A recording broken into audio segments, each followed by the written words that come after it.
L'ANSSI a récemment publié un rapport sur une campagne d'attaque du mode opératoire Sandworm, ciblant des serveurs Centrion. J'ai ouvert ce fichier PDF pour y lancer une analyse avec Anomaly Lens, un outil qui facilite le recueil de renseignements issus de pages web ou de fichiers PDF que je consulte depuis mon navigateur web. Anomaly Lens va rapidement mettre en avant les éléments qui me serviront à prévenir une attaque de ce type grâce à son Natural Language Processing, qui identifie, entre autres, les TTP issus du cadre MITRE-ATT&CK qui sont employés par cette menace.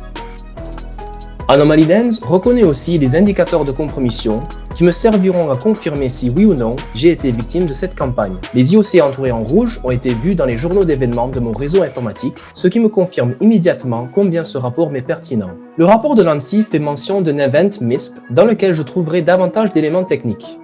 Je lance de nouveau une analyse avec Anomaly Lens, et là, je trouve encore plus d'indicateurs rouges. Décidément, j'ai bien fait de m'intéresser à cette menace.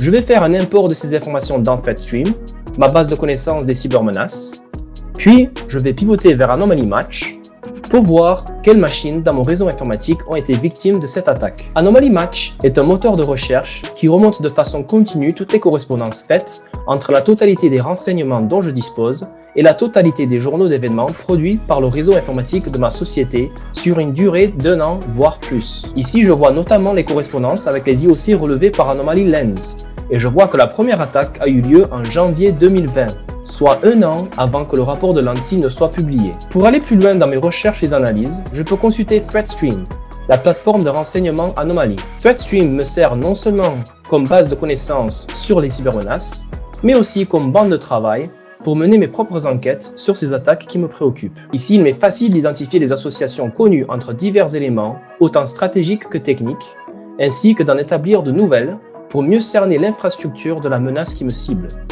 À partir de là, je peux établir ma stratégie de prévention et remédiation grâce, entre autres, à la modélisation MITRE-ATT&CK, qui résume les TTP dont je devrais le plus me méfier et anticiper. Merci à vous d'avoir regardé cette vidéo et n'hésitez pas à vous rendre sur la page www.anomaly.com pour obtenir plus d'informations à propos de comment Anomaly peut vous aider à passer d'une approche réactive vers une approche proactive de la cybersécurité.